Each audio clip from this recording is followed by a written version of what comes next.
పద్దెనిమిది పడి మెట్ల పైకెక్కి గుడికేగు భక్తులకు ఎదురొచ్చే బంగారు స్వామి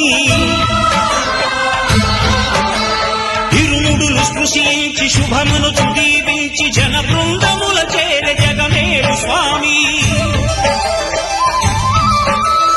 తన భక్తులనరించు తప్పులకు తడబడి ఒక పక్క ఒరిగెన ఓంకారమూర్తి